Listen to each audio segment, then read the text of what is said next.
protected girl into a practicing clinician and therapist. My key phrase is when life gave me limits, I gave life a doctor. I hope this will be an inspiring resource for everyone because I have experiences and many experiences that will bring about the importance of being self-aware, dealing with traumas, and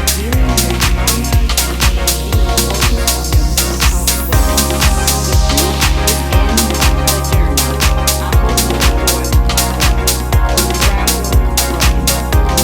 Silky Secrets that shape a pretty complicated journey into practicing clinician and therapist. Sales begin December 2023.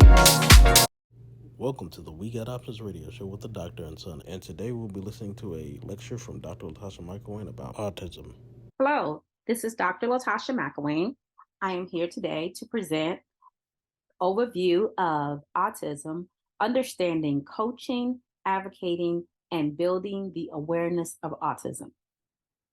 So this is going to be a video for supervision purposes, and this is just to give more of an overview of autism and to talk about understanding what coaching families and individuals with autism would look like, advocating for the family and those individuals with autism, and then also building the awareness around autism so that people know and people are aware of different, I guess, intricate nuances of dealing with an individual with autism so that people could be more aware.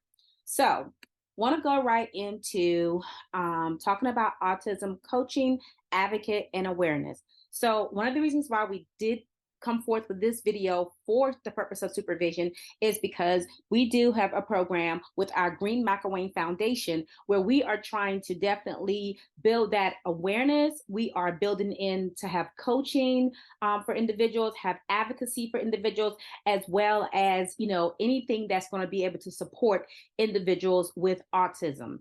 And wanting to make sure that we are also, adding a little bit more to that. We'll also be doing some coaching and some advocacy and awareness around individuals with special needs, as well as individuals that are struggling with when it comes down to substance abuse issues. We're looking at branching into coaching, advocacy, prevention, and awareness when it comes down to substance use concerns and issues. So we're definitely looking to move in that direction of understanding what coaching is, advocating this, and awareness. We also have another program that is that we're looking at, and that one is actually working with young teen moms that end up, in that scenario, and we are able to coach, advocate, and also definitely be as a service to those individuals as well. So with all the services that we provide, we are looking to make sure that we are giving individuals a good wholesome service with coaching, advocacy, awareness, prevention, all those things wrapped into one. Education. We really just want to make people aware and how they can be able to assist themselves, or they can get the assistance from someone else that help them to be able to assist themselves. So moving along from there, autism coaching, advocate, and awareness. So I went ahead and I just dropped down and did the definition for all of them so we can just talk about it a little bit. Autism, ASD, autism spectrum disorder. Basically, it's a neurological and developmental disorder that typically affects how people may interact with others in their communication and how they may learn or how they may behave, definitely behaving in certain settings. So a lot of times we're looking at ASD, it is a developmental disability that can affect people's social communication and behavior development. So with that being said, a lot of times we understand that if a child is affected with ASD, we do have to keep in mind that everyone's affected differently. There is no two persons with autism that might respond the same way or totally different. I mean, it could happen where they respond totally different to things. So for the most part, we have to remember that everyone is unique, everyone has strengths, everyone has challenges, and everyone have different needs. So all these are just helping people understand what autism is for the most part here. Next part here, we're looking at coaching. So coaching is a form of developmental in which a experienced person that experienced person would be able to support and be like basically the other person is learning from them, and that person would be able to achieve whatever specific personal goals or uh, pers- personal professional goals that they may have, and this is going to be provided through training and guidance. So when we're talking about coaching, we're definitely looking at the experienced person being able to support the learner in the way that they're able to get what they need and kind of move to the next level themselves. When we're talking about advocate, an advocate is one person who supports and promotes the interests of a cause or a group. So one who defends or maintain a cause or proposal. So with that being said, when we're talking about advocates, we're talking about individuals that really want to support, wanting to maintain, wanting to promote that the awareness of that group and everything else, everything about that particular group or that cause.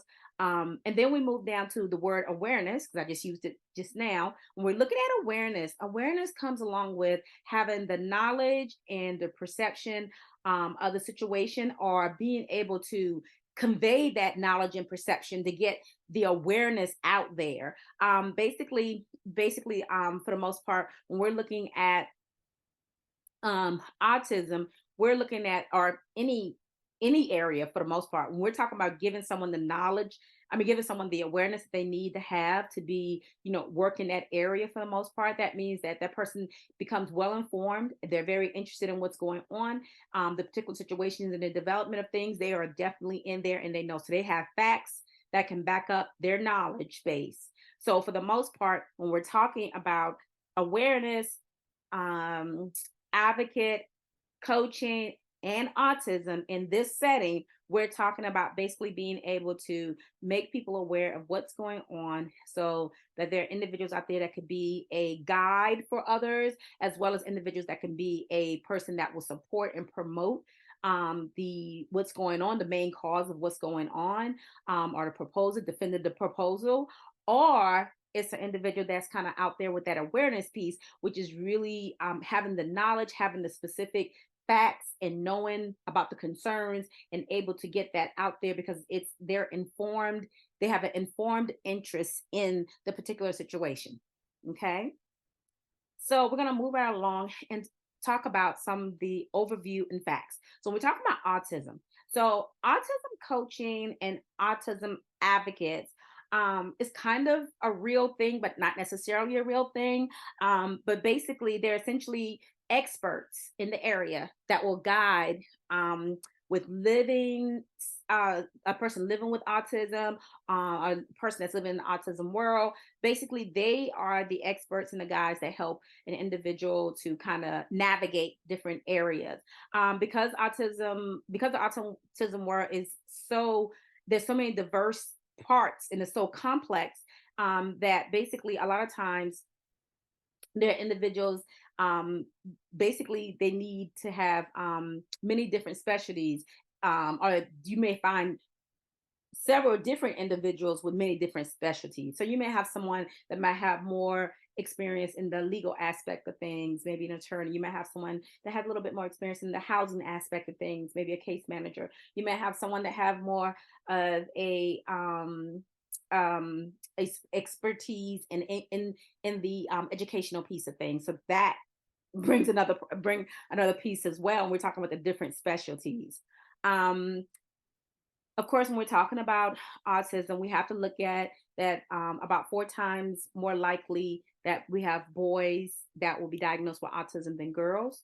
We also have to look at the fact that children that end up with autism, um, there's it's all races, all ethnicities, all ethnic backgrounds, all socioeconomic groups.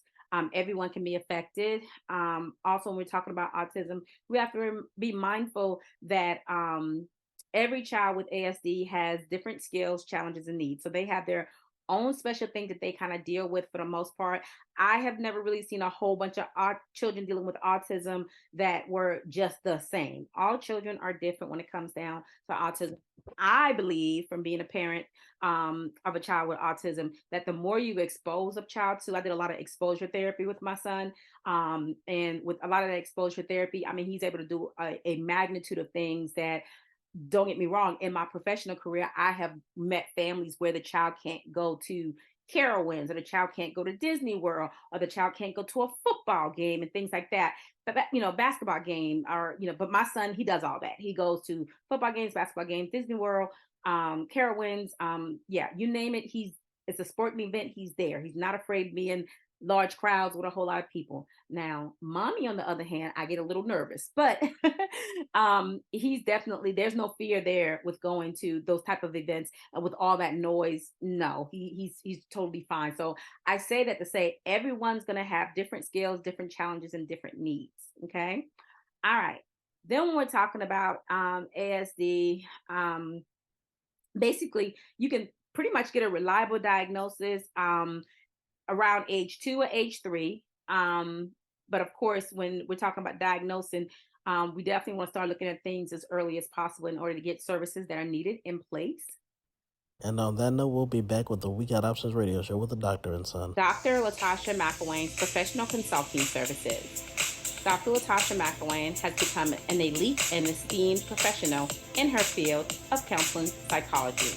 She provides consultation in counseling and business practices, as well as providing supervision, consultation to professionals in North Carolina, South Carolina, and Georgia. Please reach out to drlatashamcElwain.com, 704-492-1105. And we're back with the We Got Options radio show with the doctor and son. A little bit more about overview and facts. Basically, there's no cure for autism. So if a person is diagnosed with ASD, then there's no cure, but there are several interventions that can help a child learn important skills that improve their everyday life. Typically, the earlier a child is diagnosed and receives services, the better their outcomes are. So children with ASD can learn and succeed in classroom and beyond, like every child, with the help of their family, providers, doctors, specialists, and communities. Kids with ASD can really thrive. So I really like that part of it. And these are just facts and overview of information of autism. So I want to move right along and talk about autism coaching and advocate credentials. So there is no credentialing board well, there's no meaningful credential that we are aware of that is available for autism coaching or advocating per se. But we do understand that there are just different areas that people can have specializations in, to help families through.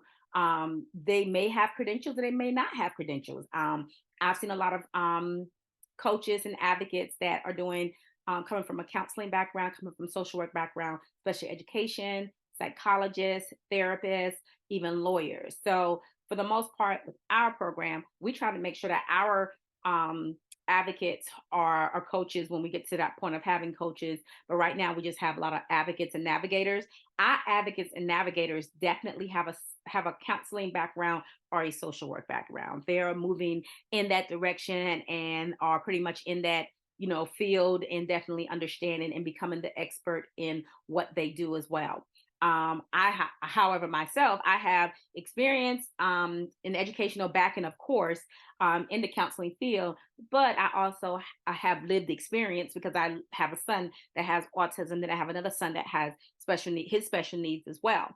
So with that being said, it's a double, kind of scenario for me where I'm getting to be an expert on both sides, because I'll mention later on, and I'm going to mention it right now, that sometimes there are parents that become the experts because they are, definitely experiencing that on a daily basis and able to assist other parents or other individuals with a child that's living in, and they have their own things going on for the most part that is making their situation successful, and it might be helpful to other people. So that's what I like to think about sometimes when I think of being a parent, um and considering yourself an expert because you're a parent. I totally understand that. So I have seen a good bit of parents that have jumped into that and have kind of finessed that, and I've seen another parent, a whole set of parents who's also said, no, I'm not the expert, yeah, I'll let you handle everything. So, from what I understand, no credentialing is required when we're talking about having someone as an autism coach, an autism advocate, or a person that's building the awareness for autism. But like I said, having some level of credentials on the other side that's not specifically autism is also a great, way to go for individuals who want to get into this area and be able to help those individuals that have autism. Moving right along, we talk about autism awareness. So Autism Awareness Day, if anyone doesn't know, is December, excuse me, is April 2nd. I'm thinking about Christmas already. All right. So Autism Awareness Day is April 2nd of every year. It is World Autism Day. So basically, that's where we are building a lot of the autism awareness that goes on and that needs to happen. So a lot of times, early identification of ASD is important, of course, when we talked about getting families services, getting the parents and the family services that can be offered to them. And then also, ASD affects 1 out of 68 children in the US, and that's from the CDC in 2014. So that's the last um, information I was able to pull up regarding autism, the last documented research information I was able to pull up regarding autism. So, Autism Awareness Month is a month-long observance. It's basically focused on raising awareness about autism, the autism spectrum disorder, and basically is basically to have so we can talk about how to support individuals. We can talk about the difficulties and the discriminations that come, that individuals end up facing, individuals that have autism end up facing. So we are trying to make people more aware of autism when we look at the Autism Awareness Month. We have the Awareness Day and we have the full Awareness Month.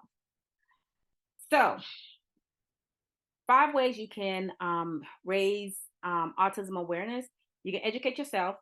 Awareness starts with each person taking responsibility for themselves. So, being aware of yourself, having more awareness of autism, attending local events, getting actively involved when it comes down to supporting autism awareness and activities in your area. You can end up being an advocate for autism, and then speaking up and speaking out about what's going on, and experiences you may have had, or things that kind of not doesn't set well with you, but want to definitely make sure people are aware. And then be a positive role model. So definitely be that supportive, positive person when it comes down to either dealing with someone with autism or even trying to have other people be aware of what autism is. All right, so moving right along here, we're going to talk about early intervention because that's one of the big parts of making sure that you are able to get services in place. So while the diagnosing and providing specific interventions for young children with ASD is a role of specialty, basically early childhood providers can play a role in actively. So basically, they play an active role in making sure that they're supporting the child with autism or any other developmental disability because they're able to get involved with get the school system involved. So the daycare center, I guess I'll break it down. The daycare center can get the school system involved by saying that we're having some struggles with this particular child or these individuals in this class or whatever. They'll have some individuals come over to the daycare center and they'll do some testing. Once they start doing some testing, then they're going to bring them out, also have the parents bring them out for maybe a round of testing also. And once that round of testing is taken care of, then they're going to go ahead and say, okay, we are seeing some things happening here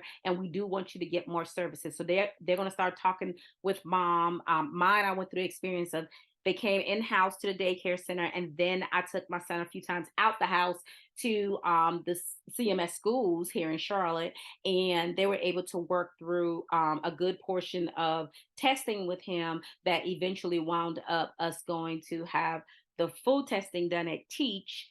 And once we went through Teach, then a diagnosis was there, and we were getting all those services in place. He was able to get speech therapy in his daycare center. He was able to get into the early intervention program with CMS.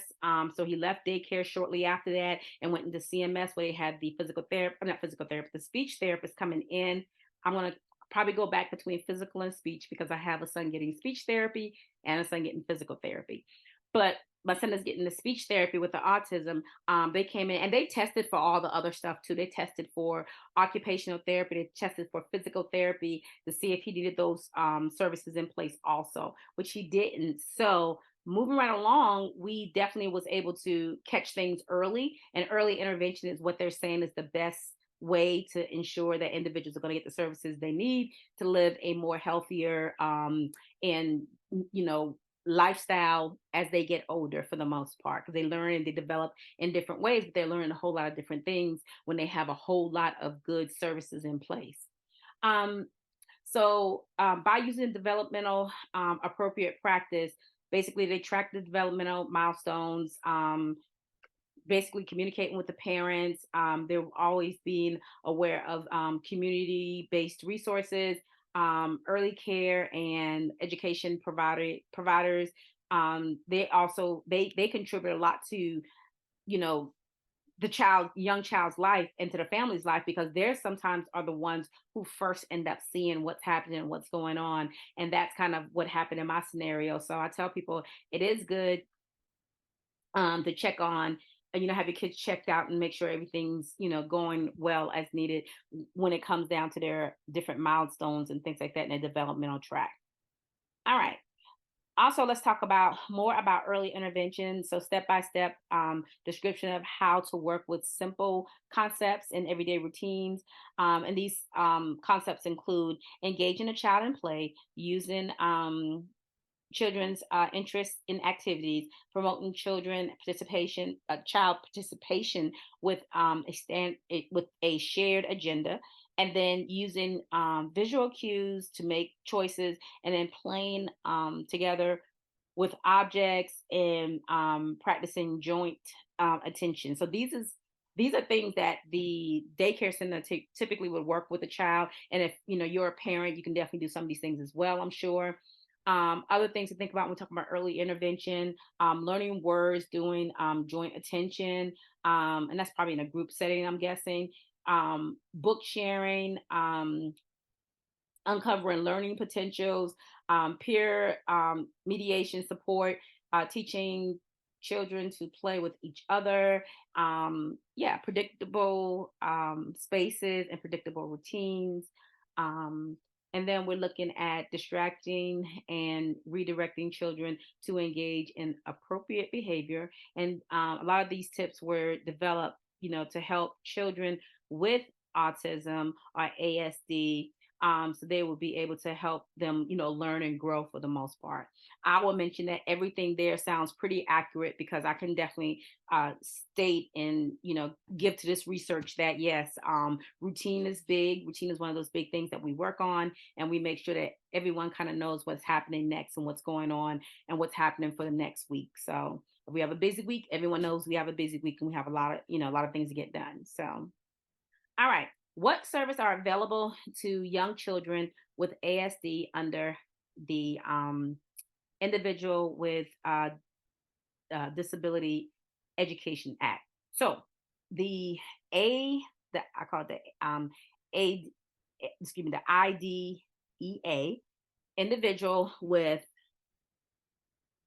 Disabilities Education Act, is a federal law that requires all children suspected of having a disability to be evaluated without cost to the families to determine if they have a disability and they're eligible to be serviced under the IDEA Act. My whole thing is I agree with this 100%. It's just making sure that everyone is, on the same page when it comes down to a child having a disability. For children under 3 years of age, these services are provided through the state IDA um, Part C, the early intervention system. And for children older than 3, then it's under Part B, services that are through the public school. So they have the 3-year-old program that once they have turned 3, they can go actually into the early intervention program. So that's usually a good way of going as well. And on that note, we'll be concluding today's episode of the We Got Options radio show with the Doctor and Son. We got options with the Doctor and